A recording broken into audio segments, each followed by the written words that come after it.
السلام عليكم ورحمة الله وبركاته.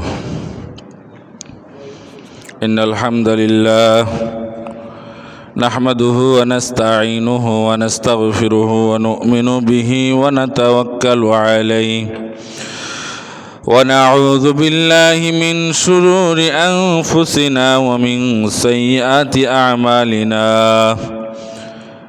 من يهده الله فلا مضل له ومن يضلله فلا هادي له، وأشهد أن لا إله إلا الله وحده لا شريك له، وأشهد أن محمدا عبده ورسوله. أما بعد فقد قال الله تعالى في كلامه المجيد وفرقانه الحميد: أعوذ بالله من الشيطان الرجيم. بسم الله الرحمن الرحيم. ولله على الناس حج البيت من استطاع إليه سبيلا ومن كفر فإن الله غني عن العالمين. صدق الله العظيم. إن الله وملائكته يصلون على النبي يا أيها الذين آمنوا صلوا عليه وسلموا تسليما. اللهم صل على سيدنا مولانا محمد وعلى آل سيدنا مولانا محمد. اللهم صل على سيدنا مولانا محمد وعلى آل سيدنا مولانا محمد. اللهم صل على سيدنا مولانا محمد وعلى آل سيدنا مولانا محمد. কি সমস্যা? কম আচ্ছা, তো মাঝখানেরটা। আলহামদুলিল্লাহ, মহান আল্লাহ সুবহানাহু ওয়া তাআলা লাখো কোটি শুকর ও সুজুদ যে মহান আল্লাহ সুবহানাহু ওয়া তাআলা আমাদেরকে শাওয়াল মাসের প্রথম জুমার সালাত আদায় করার জন্য বাড়িয়াটেক জামে মসজিদে যথাসময়ে এসে উপস্থিত হওয়ার তৌফিক দান করেছেন। সেজন্য আমরা খুশি হয়ে কালিমাতুশ শুকর আদায় করি, বলি আলহামদুলিল্লাহ। হজের মাস হচ্ছে মোট 3টি মাস।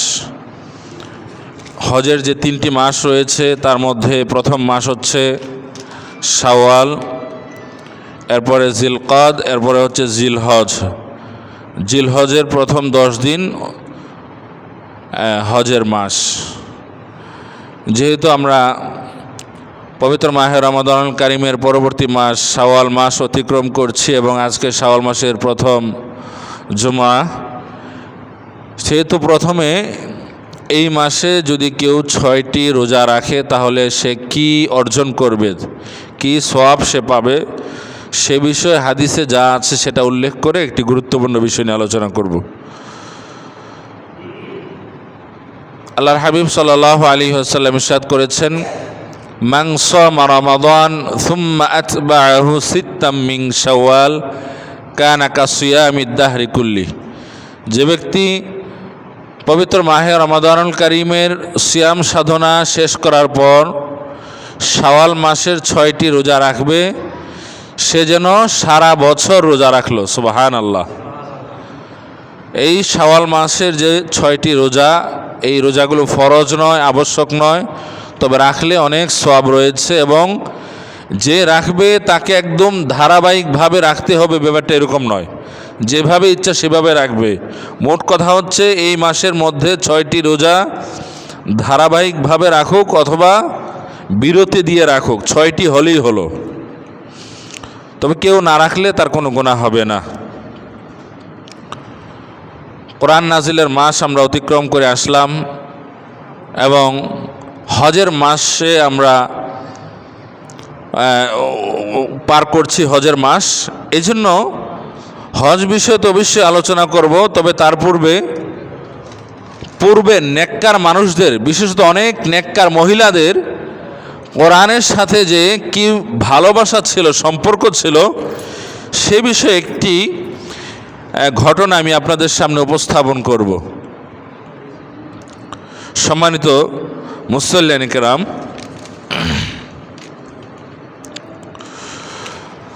আব্দুল্লাহ বিন মুবারক রহমতুল্লাহ আলাইহি একজন জগৎ বিখ্যাত মুহাদ্দিস ছিলেন। তিনি হজ করার পর যখন তিনি বাড়িতে আসবেন, তিনি লক্ষ্য করলেন যে মানুষের মতো মনে হচ্ছে যে ঘোমটা দিয়ে এক কোণে বসে আছে কেউ, একজন মহিলা হতে পারে। তিনি গিয়ে সালাম দিলেন, আসসালামু আলাইকুম রহমতুল্লাহ।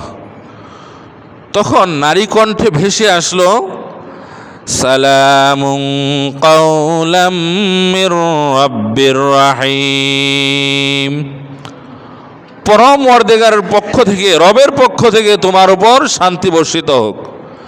আমরা সচরাচর যেভাবে সালামের উত্তর দিই, ওয়ালাইকুম আসসালাম রহমতুল্লাহ বারাকাতু, তিনি সেভাবে দিলেন না।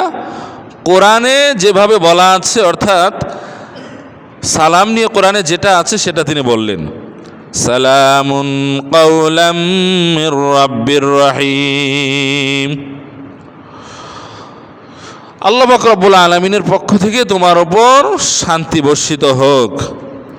আব্দুল্লাহ মুবারক রহমতুল্লাহ আলাইহি বললেন, ও বুড়িমা, লোকজন তো চলে গেছে, আপনি এখানে কেন, একা একা কেন? আমিও তো চলে যাব, আপনি এখানে কেন?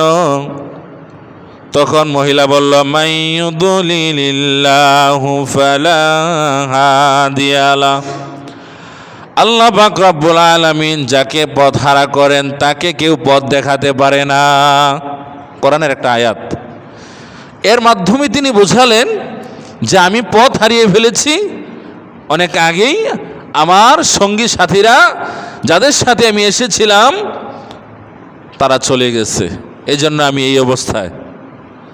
কোরআন দিয়ে তিনি সেটা বোঝালেন, মানে কোরআনের সাথে কি সম্পর্ক, সব কিছু কোরআনময়। তখন মুহাদ্দিস, জগৎ বিখ্যাত মুহাদ্দিস আব্দুল্লাহ ইবনে মুবারক রহমতুল্লাহ আলাইহি তিনি বললেন, ও বুড়িমা, আপনি এখানে কতদিন পর্যন্ত? তিনি বললেন, সালাসা লায়ালিন সাওয়িয়া, এখানে আমার 3 রাত পূর্ণ হয়েছে, 3 রাত পর্যন্ত এখানে আমি। আব্দুল্লাহ মুবারক রহমতুল্লাহ আলাইহি বললেন, কিছু খেয়েছেন কিনা, খাবার দাবার আছে কিনা?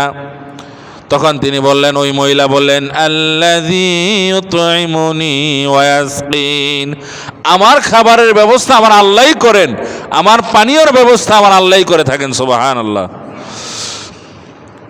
তখন আব্দুল্লাহ ইবনে মুবারক রহমতুল্লাহ আলাইহি জগৎ বিখ্যাত মুহাদ্দিস তিনি বললেন, আমার কাছে কিছু খাবার আছে, আপনি খেয়ে নিন।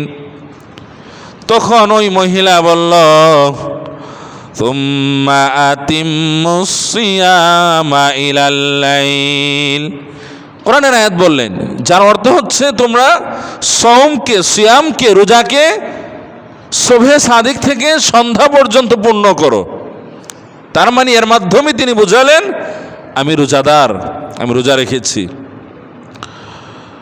তখন মুহাদ্দিস বললেন, আপনি রোজা ভেঙে ফেলেন, কেননা ফরজ রোজা, রমজান মাসের যে রোজা, ওই রোজাও তো সফররত অবস্থায় ভাঙ্গা যায়, কোনো গুনাহ হয় না। আর আপনি যেটা রেখেছেন এটা তো নফল, এটা তো আরও আগে ভাঙ্গা যাবে, কোনো সমস্যা নাই। তখন মহিলা বললেন, ওয়া আন তাসুমু খায়রুল লাকুম ইন কুনতুম তা'লামুন, কোরআনের আয়াত বললেন, যার অর্থ হচ্ছে তোমরা যদি কষ্ট করেও রোজা রাখো, সেটা নফল ফরজ যাই হোক না কেন, সেটা তোমাদের জন্য ভালো, তার প্রতিদান তোমরা পাবে। সুবহানাল্লাহ। তখন আব্দুল্লাহ ইবনে মুবারক রাহমাতুল্লাহ আলাইহি বললেন, ও বুড়িমা, আপনাকে যাই আমি জিজ্ঞেস করি না কেন, আপনি স্বাভাবিক কথা বলছেন না, কোরআন দিয়ে আপনি আমাকে বোঝানোর চেষ্টা করছেন, এরকমটা কেন করছেন? আমরা যেভাবে কথা বলি, মানুষেরা যেভাবে কথা বলে, সেভাবে আপনি কেন বলছেন না? তখন তিনি বললেন, মা ইয়ালফিযু মিন কাউলিন ইল্লা লাদাইহি রাকীবুন আতীদ। কোরআনের আয়াত বললেন, যার অর্থ হচ্ছে মানুষ যত কথাই বলুক, যাই করুক না কেন, প্রত্যেকটা কথা, প্রত্যেকটা কর্ম, প্রত্যেকটা কাজ আল্লাহ পাক রব্বুল আলামিন রেকর্ড করে থাকেন। সুবহানাল্লাহ। সুতরাং আমি চাই না স্বাভাবিক কথা বলে সওয়াব থেকে বঞ্চিত হতে। যেহেতু কোরআনের উপর আমার দখল রয়েছে, অগাধ পাণ্ডিত্য রয়েছে, তার আলোকে আমি আমার অভিব্যক্তি প্রকাশ করার ক্ষমতা রাখি, এবং কোরআন অনুযায়ী কথা বললে, কোরআন আল্লাহর কালাম যেহেতু সওয়াব হয়ে থাকে, আমি এটা থেকে বঞ্চিত হতে চাচ্ছি না। এটা তিনি বোঝাতে লাগলেন আর কি কোরআনের মাধ্যমে। তখন আব্দুল্লাহ ইবনে মুবারক রাহমাতুল্লাহ আলাইহি চিন্তা করলেন, এভাবে বলার দরকার কি? এভাবে বলার তো নির্দেশ আল্লাহ তার রাসূল দেন নাই, যদিও এভাবে বললে সওয়াব হতে পারে। তিনি চিন্তা করতে লাগলেন, মহিলা থেকে আমি স্বাভাবিক কথা বের করেই থাকবো, কেননা এতক্ষণ যা আমি জিজ্ঞেস করলাম বিভিন্নভাবে তিনি কোরআন দিয়ে বোঝানোর চেষ্টা করতে লাগলেন, করেছেন, কিন্তু কোরআনে তো তার বাড়ির কথা নাই, কোথায় তার বাড়ি, কোথায় তিনি থাকেন সেটা নাই, সেটার উত্তর তিনি কিভাবে দিবেন? তখন আব্দুল্লাহ ইবনে মুবারক রাহমাতুল্লাহি আলাইহি বললেন, ও বুড়িমা, আপনার বাড়ি কোথায়, কোন জায়গা থেকে আপনি এসেছেন? তখন ওই বুড়িমা সূরা বানী ইসরাঈলের প্রথম আয়াত তেলাওয়াত করলেন, সুবহানাল্লাযী আসরা বিআবদিহি লাইলাম মিনাল মাসজিদিল হারামি ইলাল মাসজিদিল আকসা।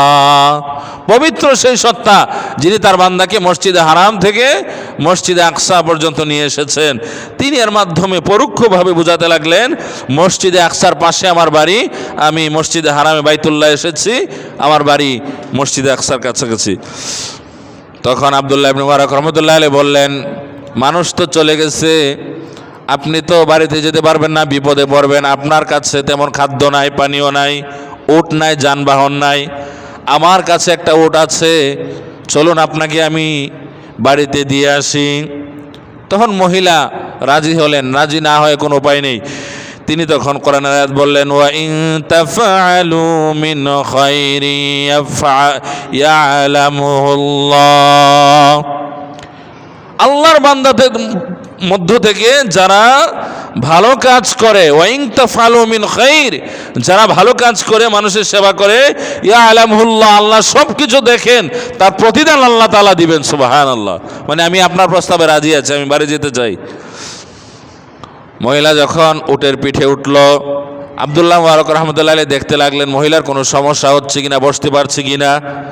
তখন মহিলা কোরআনের আয়াতের মাধ্যমে বোঝাতে লাগলেন, আমি একজন মহিলা, বুড়ি হতে পারি, অনেক সময় বাতাসের কারণে আমার কাপড় এলোমেলো হয়ে যেতে পারে, এই জন্য আপনাকে আপনার চক্ষু হেফাজত করতে হবে। চক্ষু হেফাজতের কোরআনের আয়াত পড়লেন, কুল লিল মুমিনিনা ইয়াগুদ্দু মিন আবসারিহিম ওয়া ইয়াহফাযু ফুরুজাহুম ওয়া কুল লিল মুমিনাতি ইয়াগুদ্দুনা মিন আবসারিহিন্না। এভাবে আছে। আপনি আল্লাহ তাআলা বলছেন, হাবিব আপনি আপনার নারী উম্মতদেরকে, পুরুষ উম্মতদেরকে বলে দিন, তারা যেন তাদের চক্ষুকে হেফাজত করে, নিম্নগামী করে, লজ্জাস্থানের হেফাজত করে। আব্দুল্লাহ ইবনে মুবারক রাহমাতুল্লাহি আলাইহি মহিলাকে বললেন, ও মহিলা, আপনার কোনো ছেলে মেয়ে আছে কিনা? তখন মহিলা কোরআনের আয়াত পড়ল, আল মালু ওয়াল বানুনা যিনাতুল হায়াতুদ দুনিয়া। মানুষের জন্য দুনিয়াতে সন্তান এবং সম্পত্তি হচ্ছে সৌন্দর্যের উপকরণ, তার মানে এই উপকরণ আমার রয়েছে। সুবহানাল্লাহ। নাম কি? তারা কে আছে? তখন তিনি কোরআন থেকে বলতে লাগলেন, ইয়া ইয়াহইয়া খুযিল কিতাবা বিকুওয়া। কোরআনের আয়াত পড়লেন, তার মানে আমার এক সন্তানের নাম হচ্ছে ইয়াহইয়া। এরপরে বললেন ওয়াত্তাখাযাল্লাহু ইব্রাহিমা খলিলা। এখানে ইব্রাহিম আলাইহিস সালামের নাম রয়েছে, তার মানে তিনি বোঝাতে লাগলেন আমার আরেক সন্তানের নাম ইব্রাহিম। আরেকটা আয়াত পড়লেন ওয়াকাল্লামাল্লাহু মূসা তাকলিমা, তার মানে তিনি বোঝাতে লাগলেন আমার আরেক ছেলের নাম মূসা। সুবহানাল্লাহ। তিনি সব কিছু কোরআনময় করেছেন। যখন বাড়িতে পৌঁছে মহিলা তার সন্তানদেরকে কিছু টাকা দিলেন, যেগুলো তার কাছে গচ্ছিত ছিল। সেই টাকা দিয়ে তিনি বললেন, বাজারে যাও, খাদ্য নিয়ে আসো, মেহমানকে খাদ্য খাওয়াও। কোরআনের আয়াত বললেন, ফাবাসু আহাদাকুম বিওয়ারিকিকুম হাযিহি ইলাল মাদিনা। ও সন্তানেরা, মদিনাতে যাও। মদিনা মানে হচ্ছে শহর। বাজারে যাও, খাবার নিয়ে আসো, মেহমানকে আপ্যায়ন করো। যখন মেহমানের সামনে অর্থাৎ আব্দুল্লাহ মুবারক রহমতুল্লাহ আলাইহির সামনে খাবার দেওয়া হলো, তখন মহিলা কৃতজ্ঞতার সাথে বললেন, কুলু ওয়াশরাবু হানিআম বিমা আসলামতু ফিল আয়ামিল খালিয়া। ওহে জগৎ বিখ্যাত মুহাদ্দিস, আপনি আমার জন্য অনেক কষ্ট করেছেন, আপনি আমাকে আমার বাড়ি পর্যন্ত পৌঁছে দিলেন, আপনার প্রতি আমি কৃতজ্ঞ। কুলু ওয়াশরাবু, আপনি খান, ওয়াশরাবু, কুলু খান, ওয়াশরাবু পান করেন, আপনি মেহমানদারি গ্রহণ করুন। তো তিনি মেহমানদারি গ্রহণ করলেন। আব্দুল্লাহ মুবারক রহমতুল্লাহ আলাইহি মহিলার সন্তানদেরকে বললেন যে আপনার মা এইভাবে কেন বলছে, সব কিছু কোরআন দিয়ে বলছে, তো এটা কেন, কত বছর ধরে? তখন তারা বলল, আমরা ছোটবেলা থেকেই সেটা দেখছি, আমাদের মা বলছেন তিনি 40 বছর পর্যন্ত, 40 বছর ধরে কোরআনের বাহিরে তিনি কোনো কথা বলেন না। সুবহানাল্লাহ। কেননা এর মাধ্যমেই তিনি তার অভিব্যক্তি, তিনি তার কথা প্রকাশ করার সক্ষমতা রাখেন, এবং এজন্য তিনি মনে করেন এর বাহিরে তিনি যাবেন না। সুবহানাল্লাহ। তো কোরআন নাজিলের মাস আমরা অতিবাহিত করে এসেছি, আর যে হজে মহিলা হারিয়ে গিয়েছিলেন সেই হজের মাসে আমরা প্রবেশ করলাম। তো সেই হজ, এটা ইসলামের একটা রুকন। বুনিয়াল ইসলাম আলা খামস, শাহাদাতি আল্লা ইলাহা ইল্লাল্লাহ ওয়া আন্না মুহাম্মাদান আবদুহু ওয়া রাসূলুহু ওয়া ইকামিস সালাহ ওয়া ইতাইজ যাকাত ওয়াল হজ ওয়া সাওমি রমাদান। এই হজের কথা বলা আছে। আর্থিকভাবে এবং শারীরিকভাবে যারা সক্ষম, শুধুমাত্র আর্থিকভাবে সক্ষম হলে হবে না, শারীরিকভাবে সক্ষম হতে হবে, অথবা শুধুমাত্র শারীরিকভাবে সক্ষম হলে হবে না, আর্থিকভাবেও সক্ষম হতে হবে। উভয়টার সমন্বয় যখন হবে, উভয়টার সক্ষমতা যার রয়েছে, তার উপর হজ ফরজ। সম্মানিত মুসলিয়ানে কেরাম, আল্লাহ পাক রব্বুল আলামিন মানুষ এবং জিন জাতি সৃষ্টি করেছেন। মানুষ সৃষ্টির উদ্দেশ্য কি? মানুষ সৃষ্টির উদ্দেশ্য কি সেটা আল্লাহ পাক রব্বুল আলামিন কোরআনের মধ্যে বলে দিয়েছেন। সূরা যারিয়াতের 56 নম্বর আয়াতের মধ্যে আল্লাহ সুবহানাহু ওয়া তাআলা বলেছেন, ওয়ামা খালাকতুল জিন্না ওয়াল ইনসা ইল্লা লিয়াবুদুন আই লিওয়াহিদুন। আমি মানুষ এবং জিন জাতিকে কেবলমাত্র আমার ইবাদত করার জন্য, আমার বন্দিগি করার জন্য সৃষ্টি করেছি, ভিন্ন কোনো উদ্দেশ্যে সৃষ্টি করি নাই। আই লিওয়াহিদুন, দুনিয়ার বুকে আমার একত্বকে প্রতিষ্ঠা করার জন্যই সৃষ্টি করেছি, ভিন্ন কোনো উদ্দেশ্যে সৃষ্টি করি নাই। বলেন সুবহানাল্লাহ। এমনিভাবে পবিত্র কোরআনের আরেক জায়গায় আল্লাহ পাক রব্বুল আলামিন বলেছেন, আফাহাসিবতুম আন্নামা খালাকনাকুম আবাসা। যে মানুষ, তোমরা কি মনে করেছো তোমাদেরকে এমনি সৃষ্টি করা হয়েছে? সৃষ্টি করার পেছনে কোনো উদ্দেশ্য নাই, অবশ্যই উদ্দেশ্য রয়েছে। ওয়া আন্নাকুম ইলাইনা লা তুরজাউন। তোমরা কি মনে করেছো আমার কাছে আসতে হবে না, আমার কাছে প্রত্যাবর্তন করতে হবে না? অবশ্যই আমাদেরকে আল্লাহ পাক রব্বুল আলামিন উদ্দেশ্য নিয়ে সৃষ্টি করেছেন, এবং আমাদেরকে অবশ্যই মরতে হবে, আল্লাহর কাছে যেতে হবে। কথা বলেন ঠিক কিনা? আমরা জানলাম আল্লাহ পাক রব্বুল আলামিন মানুষ এবং জিন জাতিকে কেবলমাত্র তার ইবাদত করার জন্যই সৃষ্টি করেছেন। এই ইবাদতের মধ্যে মৌলিক কিছু ইবাদত রয়েছে যেগুলোর উপর ইসলামের মৌলিক ভিত্তিকে স্থাপন করা হয়েছে। তার মধ্যে হজ অন্যতম, যেটা একটা হাদিসের আলোকে আমি বলেছি, বুখারী শরীফের 8 নম্বর হাদিসে আছে। সিয়ামও আছে, যে সিয়াম সাধনার মাস আমরা অতিবাহিত করেছি। জাকাত আছে, জাকাত দেওয়ার কোনো মাস নাই নির্দিষ্ট, তবে মুমিন মুসলিমরা বিশেষ করে রমাদানুল কারিমে জাকাত বেশি বেশি দিয়ে থাকেন। সেই রমাদানুল কারিম আমরা অতিবাহিত করে এসেছি। আর শাওয়াল মাস আমরা অতিক্রম করছি, এটা হচ্ছে হজের মাস। আমরা আগেই বলেছি হজের মাস হচ্ছে 3টি: শাওয়াল, জিলকাদ, জিলহজ। জিলহজের প্রথম 10 দিন। আল্লাহ পাক রব্বুল আলামিন বলছেন, আল হাজ্জু আশহুরুম মালুমাত। হজের মাস নির্দিষ্ট, হজের সময় নির্দিষ্ট, যখন তখন হজ করা যায় না। এরপর আল্লাহ তাআলা বলছেন, ফামান ফারাদা ফীহিন্নাল হাজ্জা, যারা হজ করবে, হজ করতে যারা যাবে তাদেরকে অবশ্যই মনে রাখতে হবে। আল্লাহ তাআলা বলছেন, ফালা রাফাসা, তারা অশ্লীল কাজ করতে পারবে না। অশ্লীল কাজ করলে হজ বাতিল হয়ে যেতে পারে। ওয়ালা ফুসুক, পাপাচার করা যাবে না, পাপ করা যাবে না, অন্যায় করা যাবে না। ওয়ালা জিদালা, ঝগড়া বিবাদ করা যাবে না। হজ ঐক্যের শিক্ষা দেয়, আমিত্ব মিটানোর শিক্ষা দেয়। লাব্বাইক আল্লাহুম্মা লাব্বাইক, সে আরবি ভাষার কাছে সবাই আত্মসমর্পণ করে, বা যেভাবে বলা আছে, মানুষ তার ভাষার গৌরব ছাড়ে, মানুষ তার পোশাকের গৌরব ছেড়ে দেয়। হ্যাঁ, একদম সাদা কাফনের মতো এরকম পোশাক পরিধান করে। তো সেই হজ করার সামর্থ্য থাকলে অবশ্যই হজ করতে হবে, কোনো প্রকার কৃপণতা করা যাবে না। কেননা সামর্থ্য তো কে দিয়ে থাকেন? আল্লাহ। সেই সামর্থ্য আল্লাহ তাআলা চাইলে উঠিয়ে নিতে পারেন। আর যেই আল্লাহ তাআলা তিনি আমাদেরকে সৃষ্টি করেছেন, তিনি আমাদেরকে জীবন দান করেছেন, তার কাছেই আবার যেতে হবে, জবাবদিহি করতে হবে, জান্নাত জাহান্নামের মালিক। তাহলে তার ইবাদত করতে গিয়ে অর্থের দিকে তাকানো, এটা কোনো মুমিনের আলামত হতে পারে না।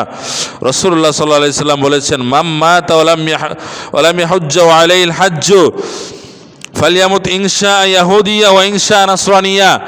সামর্থ্য থাকা সত্ত্বেও যে ব্যক্তি হজ করলো না, সে ইহুদি হয়ে মারা গেল না খ্রিস্টান হয়ে মারা গেল, সেটা আমার দেখার বিষয় নয়। তার মানে সামর্থ্য থাকা সত্ত্বেও যে ব্যক্তি হজ করলো না, সে মুমিন না হয়েও মারা যেতে পারে, সে জাহান্নামী হতে পারে।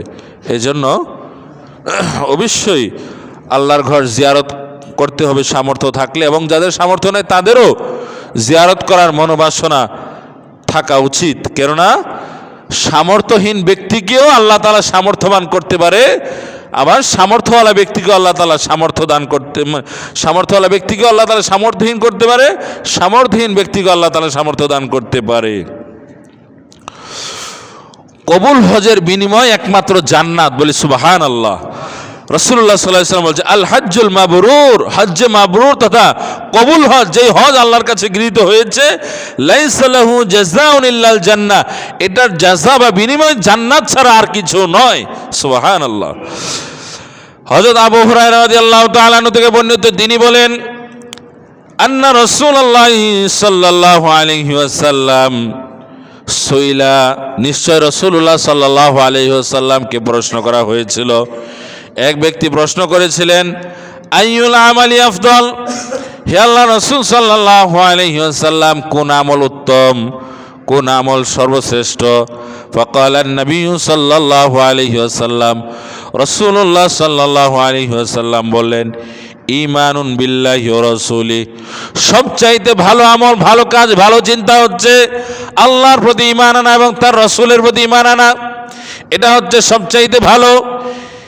এই গুণ যদি তোমার না থাকে, এই বিশ্বাস যদি তোমার না থাকে, দুনিয়ার অন্য যত ভালোই আমল তোমার থাকুক না কেন, ভালো কাজ তোমার থাকুক না কেন, কোনো লাভ হবে না। এই জন্য প্রথম যে শর্ত আমল কবুল হওয়ার, সেই শর্ত হচ্ছে সবচাইতে উত্তম আমল। সুবহানাল্লাহ। ইলা, লোকটি বললেন এরপরে কোনটা? সুম্মা কিলা সুম্মা মাযা, এরপরে কোন আমল সবচাইতে উত্তম?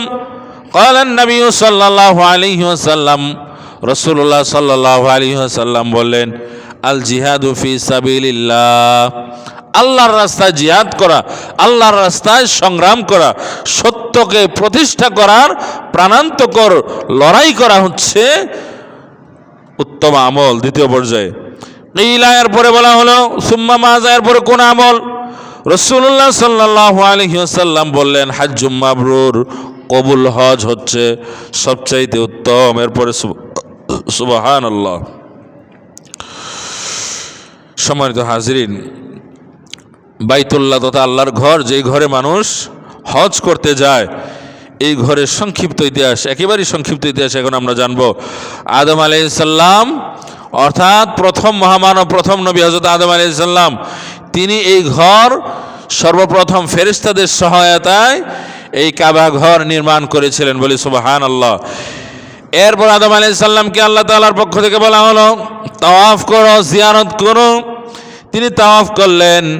এরপরে বলা হলো তোমরা এই পৃথিবীর সর্বপ্রথম মহামানব, পৃথিবীর প্রথম মানব, আর এই ঘর হচ্ছে পৃথিবীর প্রথম ঘর। তোমরা প্রথম মানুষ, আর ঘর হচ্ছে প্রথম ঘর, এই ঘর বাইতুল্লাহ। আর এই ঘরটা মানুষের জন্যই, মানুষের জিয়ারত করার জন্যই এই ঘর নির্মাণ করা হয়েছে। সুবহানাল্লাহ। আল্লাহ তাআলা বলছেন, ইন্না আউওয়ালা বাইতিন উদিআ লিন-নাস, ইন্না আউওয়ালা বাইত, নিশ্চয় পৃথিবীর বুকে এই বাইতুল্লাহ হচ্ছে প্রথম ঘর, প্রথমে এটাকে সৃষ্টি করা হয়েছে। উদিআ লিন-নাস, এমনি এমনি সৃষ্টি করা হয় নাই, মানুষের জন্য এটা সৃষ্টি করা হয়েছে। মানুষ এই ঘরে যাবে, তাওয়াফ করবে, জিয়ারত করবে, হজ সম্পাদন করবে, ধর্মের প্রতি মানুষের আবেগ সৃষ্টি হবে। লাল্লাযী বিবাক্কা মুবারাকা, এটা বাক্কায় অবস্থিত, মক্কার পূর্ব নাম হচ্ছে বাক্কা। মুবারাকা, এটা বরকতময় মানুষের জন্য। ওয়াহুদাল লিল আলামিন, এটা গোটা বিশ্ববাসীর জন্য হেদায়েতের একটা নিদর্শন। এখানে যাওয়া মানে হচ্ছে হেদায়েতের সংস্পর্শ পেয়ে ব্যক্তি ধন্য হওয়া, বলি সুবহানাল্লাহ। ইন্না আউওয়ালা বাইতিন উদিআ লিন-নাসি লাল্লাযী বিবাক্কাতা মুবারাকা ওয়া হুদাল লিল আলামিন ফীহি আয়াতুম বাইয়িনাত, এই বাইতুল্লাহর মধ্যে মানুষের জন্য আয়া রয়েছে, নিদর্শন রয়েছে, শিক্ষণীয় বিষয় রয়েছে। মাকাম ইব্রাহিম, এটা হচ্ছে ইব্রাহিমের ইবাদতের স্থান। ইব্রাহিম এই ঘরে ইবাদত করেছিল। ইবাদত তো সব নবী করেছেন, মানে ইব্রাহিম আলাইহিস সালামকে এখানে আল্লাহ তাআলা ওনার নাম নিলেন, তাকে সম্মানিত করলেন। ওয়ামান দাখালাহু কানা আমিনা, কেননা ইব্রাহিম আলাইহিস সালাম তিনি তার সন্তানকে নিয়ে পরবর্তীতে এই ঘর পুনর্নির্মাণ করেছিলেন। ওয়ামান দাখালাহু কানা আমিনা, যে ব্যক্তি এই ঘরে প্রবেশ করবে সে নিরাপত্তার মধ্যে থাকবে, তার নিরাপত্তা প্রতিষ্ঠিত হবে। দেখুন, কোরআনের আয়াত যদি আমরা ভালোভাবে না বুঝি তাহলে কোরআন নিয়ে উল্টাপাল্টা প্রশ্ন অনেকের মধ্যে আসবে। কি আছে? ওয়ামান দাখালাহু কানা আমিনা, যে ব্যক্তি এই ঘরে প্রবেশ করবে সে নিরাপত্তা পাবে।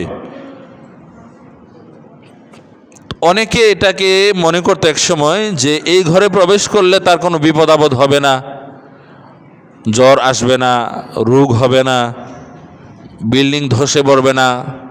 এটা বোধহয় আল্লাহ তাআলা বুঝিয়েছেন। এই অর্থ মনে করে, এই বিশ্বাস নিয়ে শত শত বছর মানুষ ছিল। কিন্তু যখন এই ঘরও ক্ষতিগ্রস্ত হলো, মানুষ ক্ষতিগ্রস্ত হলো, মারা গেল বিভিন্ন সময়, অনেক সময় কেউ কেউ সন্ত্রাসী মনেও করলো সেখানে গিয়ে, সেই ইতিহাসও কিন্তু আছে। তখন অনেকে বললো না, আল্লাহ তো আসে এটা বলে নাই, আয়াতের দিকে খেয়াল করলে তো অন্যটা মনে হয়। ওমান দাখালাহু কানা আমিনা, যে ব্যক্তি এই ঘরে প্রবেশ করলো সে নিরাপত্তার মধ্যে নিরাপত্তা পাবে। এর হাদিসে আছে যে এই ঘরে প্রবেশ করলে শত্রুকেও সেখানে কি করা যায় না, সেখানে প্রতিশোধ নেওয়া যায় না, তাকে কেউ ক্ষতি করার মানে ক্ষমতা মানে করবে না, করলে সে গুনাহগার হবে। ঠিক আছে, সেখানে কোনো বিচার আচার হবে না। এই হজের সময়, বা সেখানে কেউ কারোর প্রতি জিঘাংসা চরিতার্থ করবে না। ওমান দাখালাহু কানা আমিনা, যে ব্যক্তি সেখানে প্রবেশ করলো সে নিরাপত্তা পাওয়ার হকদার, আল্লাহ তাআলা এটা বলেছেন।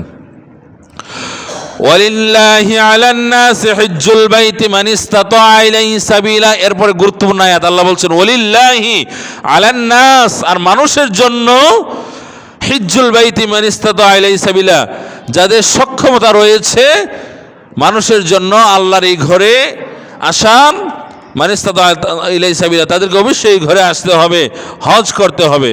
তাহলে হজ করা কোনো অপশনাল বিষয় নয়, যারা সামর্থ্যবান তাদের উপর এটা কোনো অপশনাল বিষয় নয়। ওমান কাফারা, হজ করার সামর্থ্য থাকা সত্ত্বেও যারা কুফরি করবে, যারা অস্বীকার করবে, হজ করবে না, ফাইন্নাল্লাহা গানিয়্যুন আনিল আলামিন, তাদের জেনে রাখা উচিত আল্লাহ পাক রব্বুল আলামিন গোটা বিশ্ববাসী থেকে অমুখাপেক্ষী। মানুষ যদি আল্লাহর বিধান পালন না করে মানুষই ক্ষতিগ্রস্ত হবে, আল্লাহ পাক রব্বুল আলামিন ক্ষতিগ্রস্ত হবেন না। আল্লাহ পাক রব্বুল আলামিন বিশ্ববাসীর মুখাপেক্ষী নন, তিনি অমুখাপেক্ষী।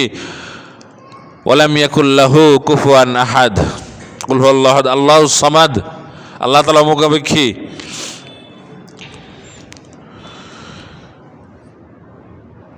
ইব্রাহিম আলাইহিস সালামের কতিপয় কাজ কর্ম, ওনার ত্যাগ, এগুলো হজের অন্তর্ভুক্ত। এই জন্য আল্লাহ পাক রব্বুল আলামিন সাইয়েদনা ইব্রাহিম আলাইহিস সালামকে অনেক সম্মানিত করেছেন। ইন্না ইব্রাহিমা কানা উম্মাহ, এরপরে আছে ওয়াইয ইবতালা ইব্রাহিম রাব্বুহু বিকালিমাতিন ফাতাম্মাহুন্না, যে আমি গোটা বিশ্ববাসীর জন্য তাকে ইমাম বা নেতা হিসেবে নির্ধারণ করেছি, সম্মানিত করেছেন। কেননা আল্লাহ পাক রব্বুল আলামিন বিভিন্ন সময় ইব্রাহিম আলাইহিস সালামকে বিভিন্নভাবে পরীক্ষা করেছিলেন। প্রত্যেকটা পরীক্ষা ইব্রাহিম আলাইহিস সালাম কৃতিত্বের সাথে উত্তীর্ণ হওয়ার কারণে আল্লাহ পাক রব্বুল আলামিন তার প্রতি সন্তুষ্ট হয়ে তাকে মর্যাদা দান করেছিলেন। এই জন্য এই দুনিয়াতে যারা দিন ধর্মের জন্য যত বেশি ত্যাগ স্বীকার করবে আল্লাহ পাক রব্বুল আলামিন তাদেরকে তত বেশি সম্মানিত করবেন। সুবহানাল্লাহ। দিনের জন্য, ধর্মের জন্য যারাই যত ত্যাগ স্বীকার করবে আল্লাহ পাক রব্বুল আলামিন তাদেরকে তত বেশি সম্মানিত করবেন। ইন্না ইব্রাহিমা লাহালিমুন আওয়াহুম মুনিব, আল্লাহ পাক রব্বুল আলামিন বলছেন নিশ্চয় আমার নবী ইব্রাহিম সে ছিল সহনশীল, কোমল হৃদয়ের অধিকারী, আল্লাহর প্রতি নিবেদিত। সুবহানাল্লাহ। ইন্না ইব্রাহিমা কানা উম্মাহ, নিশ্চয় সে ছিল একটি জাতি, একজন মানুষ হওয়া সত্ত্বেও সে একটি জাতির ভূমিকা রেখেছিল। কানিতাল লিল্লাহি হানিফা, আল্লাহ পাক রব্বুল আলামিনের আনুগত্য সে স্বীকার করেছিল, আল্লাহর আনুগত্যের বাহিরে সে জীবনে একটি কাজও করে নাই। সুবহানাল্লাহ। আমরা যারা মনে করি যে কাদেরকে আদর্শরূপে গ্রহণ করব, কাদের জীবন থেকে আমাদের জন্য শিক্ষা রয়েছে, কোরআন হাদিসে রয়েছে, নবীদের জীবন থেকে তোমাদের জন্য শিক্ষা রয়েছে, নবীদেরকে তোমরা আদর্শ হিসেবে গ্রহণ করো। ইব্রাহিম আলাইহিস সালামের ব্যাপারে অনুরূপ কথা আছে, কদ কানাত লাকুম উসওয়াতুন হাসানাতুন ফি ইব্রাহিম ওয়াল্লাযীনা মাআহ, তোমাদের জন্য তো ইব্রাহিম নবীর জীবনের মধ্যেই রয়েছে শিক্ষা, আদর্শ, তার জীবন থেকে শিক্ষা নাও, আদর্শ গ্রহণ করো তার। ইয ক্বালু লিকওমিহিম ইন্না বুরাআউ মিনকুম ওয়া মিম্মা তা'বুদুনা মিন দুনিল্লাহ, সে আল্লাহ ছাড়া অন্য কাউকে ভয় পেত না। কাফের, বেদিন, নাস্তিক, ইসলাম বিরোধীদেরকে বলেছিলেন যে তোমরা যে কাজ করো, তোমরা আল্লাহ দ্রোহী যে কাজগুলো করছো, এগুলোর সাথে আমার কোনো সম্পর্ক নাই, তোমাদের সাথেও কোনো সম্পর্ক নাই। ইয ক্বালু লিকওমি ইন্না বুরাআউ মিনকুম, তোমাদের সাথে আমি বারা করলাম, তোমাদের সাথে আমি সম্পর্ক ছেদ করলাম। ওয়া মিম্মা তা'বুদুনা মিন দুনিল্লাহ, তোমরা আল্লাহ ছাড়া যাদের ইবাদত করো তাদের সাথে আমার কোনো সম্পর্ক নাই। কাফারনা বিকুম, আমি কুফরি করলাম, তোমাদের কাজগুলোকে অস্বীকার করলাম। ওয়াবাদা বাইনানা ওয়া বাইনাকুমুল আদাওয়াতু ওয়াল বাগদাউ আবাদান হাত্তা তুমিনু বিল্লাহ, তোমাদের সাথে আমার এই দুশমনী, শত্রুতা থাকবে, তবে তোমরা যদি আল্লাহকে বিশ্বাস করো, আল্লাহর প্রতি ঈমান আনো, আল্লাহর ইবাদত করো, তখন তোমাদের সাথে আমার দুশমনী কমতে পারে, বন্ধুত্ব স্থাপিত হতে পারে। এর আগে তোমাদের সাথে আমার কোনো সম্পর্ক স্থাপিত হবে না। তো একজন মানুষের সাথে আরেকজনের সম্পর্ক হৃদ্যতা থাকবে বিশ্বাসগত কারণে। কেউ যদি আল্লাহদ্রোহী হয়, খোদাদ্রোহী হয়, দিন ইসলামের বিকৃতি ঘটায়, ইসলামের আলোকে নিভিয়ে দিতে চায়, সে আপন আত্মীয় হলেও তার সাথে হৃদ্যতার আন্তরিকতার কোনো সম্পর্ক কোনো মুমিন বান্দাদের থাকতে পারে না। নূহ আলাইহিস সালাম, তার সময়ে যে ঐতিহাসিক একটা প্লাবন হয়েছিল, যেটা আমরা কোরআন হাদিস থেকে জেনে থাকি, ইতিহাস থেকে জেনে থাকি, তখন আল্লাহ পাক রব্বুল আলামিনের পক্ষ থেকে বার্তা এসেছিল, ওহে নূহ, ওহে আমার নবী, তোমাকে বিচলিত হতে হবে না, ভয় পাওয়ার কোনো কারণ নাই। তুমি এই প্লাবনে, এই বন্যায় তুমি ক্ষতিগ্রস্ত হবে না। তোমার পরিবারের অন্তর্ভুক্ত যারা, তারা এই প্লাবনে ক্ষতিগ্রস্ত হবে না, তারা বেঁচে যাবে। এই প্লাবনে তারাই ক্ষতিগ্রস্ত হবে যারা অবিশ্বাসী, যারা কাফের, যারা বেদিন, যারা নাস্তিক, যারা তোমার আদর্শকে এই দুনিয়া থেকে নিভিয়ে দিতে চায়। আমি আল্লাহর বাণী যারা নিভিয়ে দিতে চায়, তারাই কেবল এই প্লাবনের মাধ্যমে ধ্বংস হয়ে যাবে। তোমার পরিবারের কোনো চিন্তাগ্রস্ত কিছু হবে না, তোমাকে চিন্তাগ্রস্ত হতে হবে না। তিনি দেখতে লাগলেন তার সন্তান পানিতে হাবুডুবো খাচ্ছে, কিন্তু অসংখ্য মানুষ নূহ আলাইহিস সালামের অনুসারী তার নৌকাতে উঠতে পেরেছে, কোনো সমস্যা হয় নাই। সন্তান ছিল কাফের, নূহ আলাইহিস সালামকে অস্বীকার করতেন, তার আনুগত্য স্বীকার করত না, আল্লাহদ্রোহী ছিল। কিন্তু শত হলেও সন্তান যখন পানিতে হাবুডুবো খাচ্ছিল, মারা যাচ্ছিল অবস্থা, সন্তানের প্রতি নূহ আলাইহিস সালামের মায়া তৈরি হলো, ভালোবাসা তৈরি হয়ে গেল। তিনি সন্তানকে বলতে লাগলেন, ইয়া বুনাইয়া আরকাম মা'ানা, ওহে সন্তান, নৌকাতে ওঠো। নৌকাতে কেন উঠছো না, কেন উঠতে পারছো না? উঠো। ওয়ালা তাকুম মা'আল কাফিরিন, আর যে কাফেরি স্বভাব আছে সেটা বর্জন করো, কাফের হইও না। কিন্তু হেদায়েত ছিল না কপালে। তখন নূহ আলাইহিস সালাম আল্লাহ পাক রব্বুল আলামিনকে অভিযোগ পেশ করে বলতে লাগলেন, হে আল্লাহ, আপনিই তো আমাকে বলেছিলেন যারা আমার পরিবারের অন্তর্ভুক্ত তাদের কোনো ক্ষতি হবে না, তারা নৌকাতে উঠতে পারবে, অন্যরা ক্ষতিগ্রস্ত হবে। ইন্নাহু মিন আহলি, আমার সন্তান তো আমার পরিবারের অন্তর্ভুক্ত। আমি তো দেখতে পাচ্ছি আমার সামনে আমার সন্তান মারা যাচ্ছে, আর আপনি বললেন আমার পরিবারের কোনো ক্ষতিগ্রস্ত, আমার পরিবারের কেউ ক্ষতিগ্রস্ত হবে না।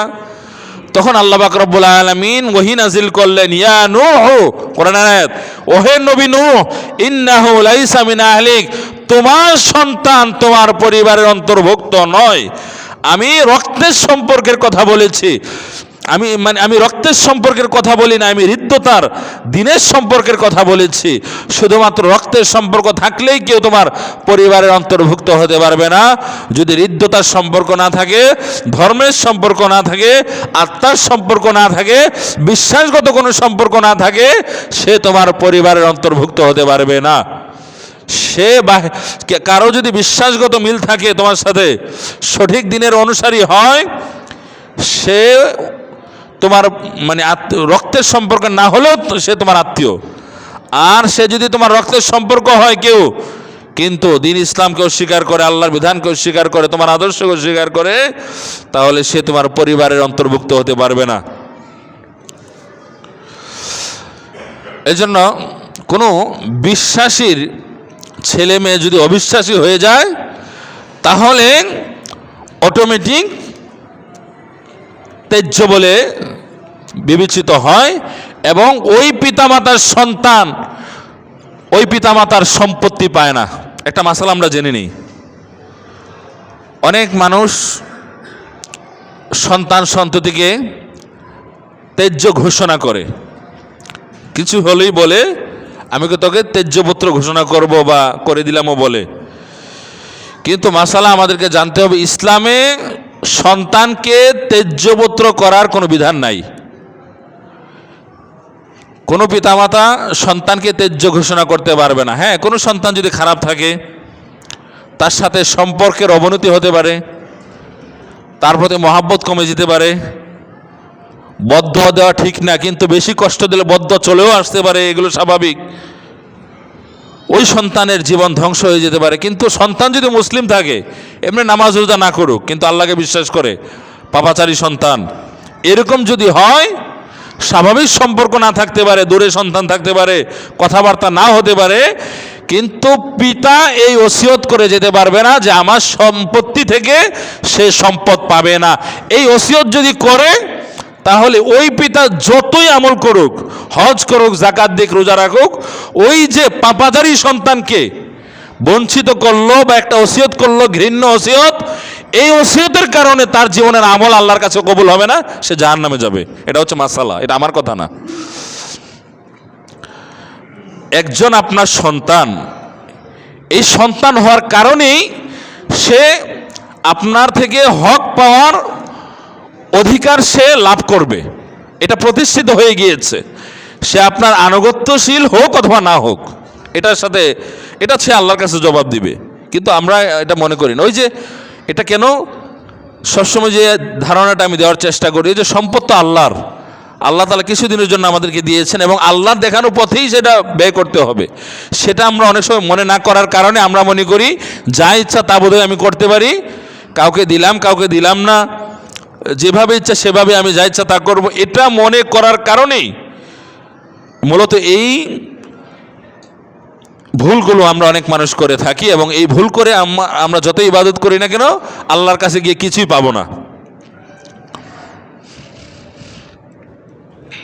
আসলে অনেক সময় ঠিক আছে, মানুষ জানলেও ভুল করে, জেনেও ভুল করে, কিন্তু এটা তো সত্য যে জানলে সাধারণত ভুলটা কম হয়। জানাশোনা মানুষ অনেক সময় ভুল করলেও ভুল থেকে ফিরে আসার চেষ্টা করে, কিন্তু না জানলে তো ভুল করেই মানুষ।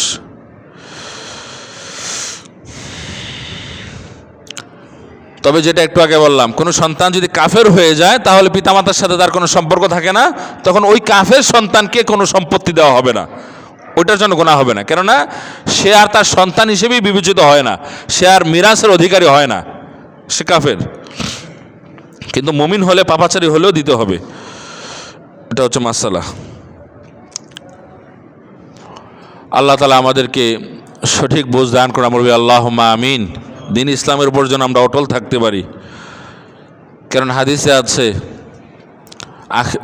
মানে শেষ জামানায় এমন একটা সময় আসবে মানুষ তার বিশ্বাসের উপর স্থির থাকতে পারবে না, যেটা আমরা হরও দেখি। সকালে মুমিন তো বিকেলে কাফের, বিকেলে মুমিন তো সকালে কাফের। একবার আল্লাহকে বিশ্বাস করবে, আরেকবার অস্বীকার করবে। এজন্য আল্লাহর কাছে এই দোয়া করতে হবে, আল্লাহ আমরা যেন সঠিক বিশ্বাসের উপর অটল থেকে মারা যেতে পারি। আল্লাহুম্মা আমিন। আমরা যেন ইবাদত করে রাসূলুল্লাহ সাল্লাল্লাহু আলাইহি ওয়াসাল্লামের তরিকা অনুযায়ী জীবনযাপন করে যেতে পারি। এই দোয়াটা আল্লাহর কাছে করতে হবে, এই হেদায়েতের দোয়াটা করতে হবে। ইব্রাহিম আলাইহিস সালাম, যিনি মূর্তি পূজার বিরুদ্ধে কঠোর ছিলেন এবং মূর্তির অসারতা তিনি তার জাতির সামনে প্রমাণ করেছিলেন, সেই ইব্রাহিম আলাইহিস সালাম তিনি আল্লাহর কাছে দোয়া করেছিলেন, যেটা সূরা ইব্রাহিমের মধ্যে আছে, আন্না আবুদাল আসনাম। শুরুতে এখন মনে আসছে না, অর্থটা হচ্ছে হে আল্লাহ, আমি আপনার কাছে আমি এবং আমার সন্তানের জন্য মূর্তি পূজা থেকে পানা চাই। আমি এবং আমার সন্তান যেন জীবনের কোনো সময় মূর্তি পূজা না করি। মানে কি শিক্ষা রয়েছে, যিনি একজন নবী, যিনি নিজে মূর্তির অসারতা জাতির সামনে বারবার প্রমাণ করেছেন, তিনি আল্লাহর কাছে সেই দোয়াই করছেন যে আল্লাহ কোনো সময় যেন আমি মূর্তির কাছে না যাই। মানে তিনি বোঝাতে লাগলেন, এই শিক্ষাটা দিতে লাগলেন যে একজন মূর্তি পূজারী বিরোধী মানুষেরও এমন হতে পারে গুমরাহির কারণে সেও দিন শেষে সেখানেই আত্মসমর্পণ করতে পারে, এটা হতে পারে দুনিয়ার মানুষের ক্ষেত্রে। তো সেই দোয়া তিনি করেছিলেন। তো আমাদের তো আর বেশি করে দোয়া করতে হবে। ইব্রাহিম আলাইহিস সালাম তিনি তো নবী, তিনি তো বিভ্রান্ত হবেনই না ইনশাল্লাহ, হওয়ার সম্ভাবনাই নেই, এটা নবী। তারপরও শিক্ষা দেওয়ার জন্য এই দোয়াটা তিনি করেছিলেন, আর আমাদের তো অবশ্যই করতে হবে। ওয়া আখিরু দাওয়ানা আলহামদুলিল্লাহি রাব্বিল আলামিন। আসসালামু আলাইকুম ওয়া রাহমাতুল্লাহি ওয়া বারাকাতুহু।